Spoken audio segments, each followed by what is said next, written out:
It was a dark and stormy night in December 1975 when a Newsweek headline caused chaos and panic across the nation. The headline, "Why Johnny Can't Write," caused angry mobs of educators, parents, and social commentators to demand that someone needed to get serious about the poor writing ability rampant in U.S. students. Their battle cry? We need to get back to basics: sentence structure, punctuation, parts of speech, and grammar. This back to basics movement was countered with research and publications that presented evidence that the teaching of traditional school grammar, TSG, was not only ineffective, but could actually be harmful to the development of writing. Still, as much as we've tried to kill off this draconian practice, the teaching of grammar just won't die. Most of us hated English in school. We remember it as a blur of rules, lists, memorization, and recitation. Most of us are still stifled in what we want to say for fear of committing errors. We consider what would be the correct way to say this rather than what would be the most effective and powerful way to say this. We have put ourselves into a den of error. Still, for the past several decades, there have been uprisings about the inability of even college-level students to write a coherent sentence and a neglect of the basics of proper grammar.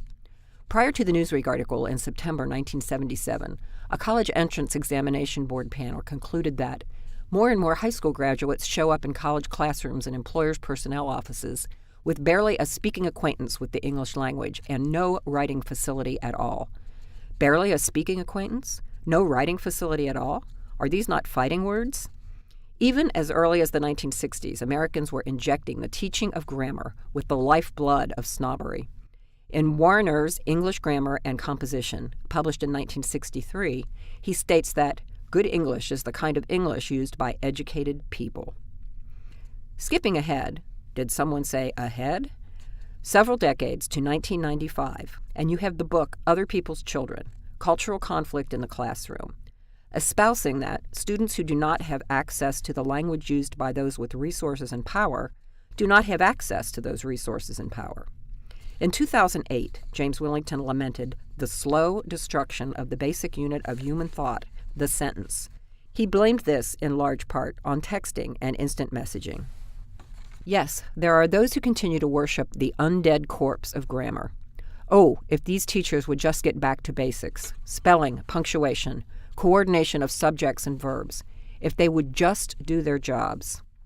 And so a line has been drawn in the sand between those who would behead the dreaded Gorgon of grammar and those who wish to continue to drag its lifeless body around, much like the friends in Weekend at Bernie's. Linguist Suzette Hayden Elgin became incensed about the theory that the only good grammar was traditional school grammar. She responded with, "It is not only bad, but stupid to say to a ghetto or barrio or hill child that his or her dialect or language is not as good as that of some other child who speaks a different dialect or language." She's not alone in her feelings that goodness and correctness in terms of language are subjective and relative terms. Many parents, educators, and regular citizens feel that the real components of language power can't be measured by the narrow conceptions of correct grammar. Saying something correctly and saying something well are two entirely different things. The assault on the teaching of traditional school grammar continues. Although grammatical instruction in English in Europe dates back to the 17th century, it's considered relatively new. Prior to that time, people were taught to read and write in Latin and Greek. But Latin and Greek are not English, and that's why it's felt that traditional school grammar fails.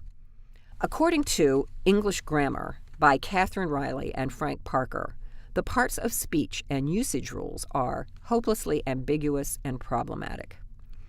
In a monumental publication, Research in Written Composition, published in 1963, the authors concluded that teaching of formal grammar can actually have a harmful effect on the improvement of writing. Researcher George Hillock's work showed that there was evidence that teaching grammar doesn't work and is a lousy idea. And so there continues to be a wealth of evidence that traditional school grammar does not help students eliminate errors in their writing or have any positive effect.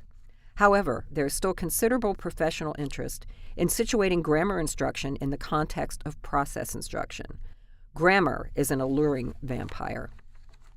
As the sun rises, we must depart into our sanctuary of darkness. We leave you with these questions. Is the real issue how grammar should be taught rather than should it be taught at all? Should students truly have an opportunity to learn about the language they speak? And lastly, if we turn away from the Undead Appeal, what can we do to help students improve their writing?